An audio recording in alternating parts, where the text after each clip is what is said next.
बोलून शिकावं. आई गेल्याच्या नंतर सुद्धा भजन आणि कीर्तन करतात. महाराज त्यांना माहितीये ही परत मिळणार नाही, पण गेल्याच्या नंतर हिने जन्मदिनाचे उपकार केलेत ना, ते उपकार आपण फेडले पाहिजे. महाराज आई म्हणजे काय त्याचं उत्तर त्यांनी दिलंय. नभीची चांदणी तू ग चंद्राची कोर, शीतल तुझी छाया मला हवी जीवनभर. तुझ्या शीतल छायेमध्ये अवघं आयुष्य जगेन.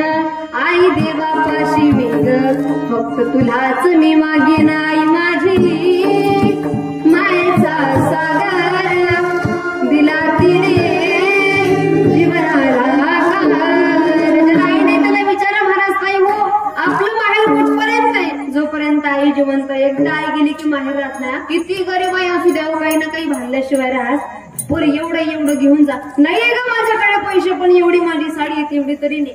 महाराज आई इतकं प्रेम दुसरं कोणीच करू शकत नाही.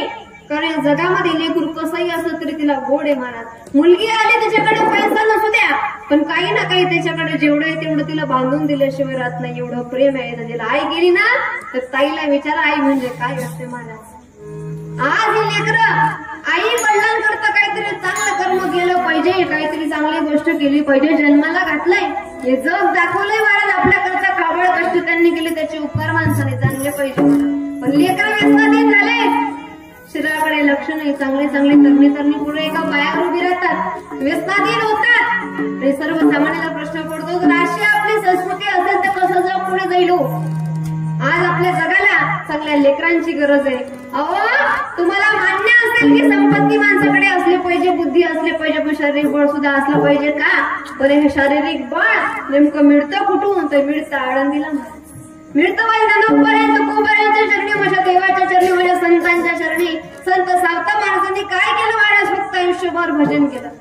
महाराज म्हणतात कांदा मुळा भाजी अवघी विठाबाई माझी. महाराज म्हणतात जगाचा मालकापर्यंत नाही जाता आलं तरी चालेल, पुण्य एवढं करा, भजन एवढं करा, बळ एवढं कमवा की जगाचा मालक आपल्यापर्यंत आला पाहिजे.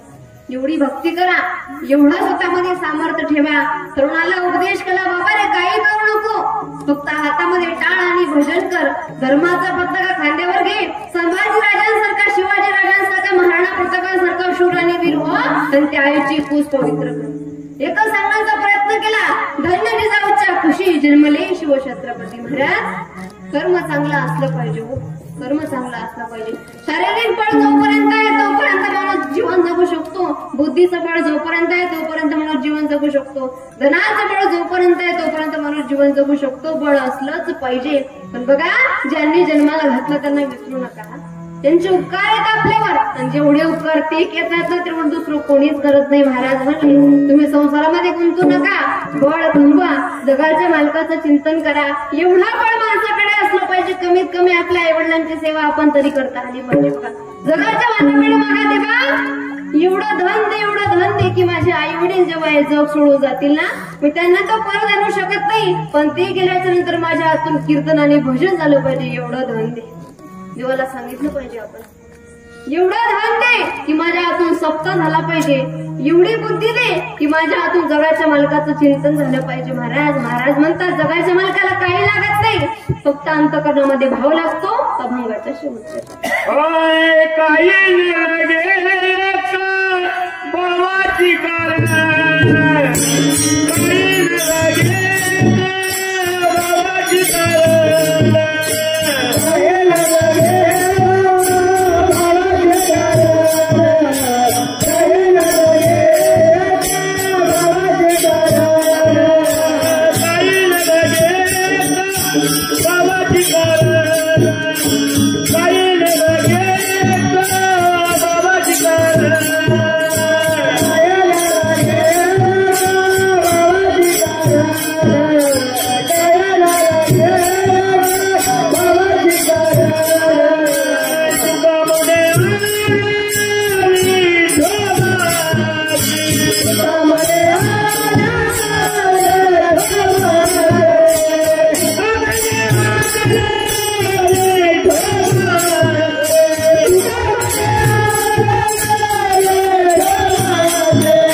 जगाच्या मालकाला काय लागत नाही, पैसा नसेल चालेल, पण जगाच्या मालकाला भाव पाहिजे. दैव अंतकरणामध्ये भाव असेल तर लक्ष्मी प्रसन्न होते. आता दिवाळी चालू आहे, बरोबर आहे का नाही? दिवाळी उत्सवामध्ये आपण लक्ष्मी मातेची पूजा करतो, पण जोपर्यंत अंतकरणामध्ये भाव नाही तोपर्यंत देवी प्रसन्न होणार नाही. काही न लगे एक भावाची कोणत्याही देवाचं भजन करा, अंतकरणामध्ये भाव पाहिजे. देवा कारणे भाव तस्मात न लगे द्यावे फार सेवेत, एवढा प्रभू भावे जेणे संपुष्टी राहावे. जगाच्या मालकाला भाव पाहिजे, नाही तर मणी नाही भाव, देवा मला तेव्हा शाने पावायचा नाही. अंतकरणामध्ये भाव असेल तर सगळ्या गोष्टी होतात.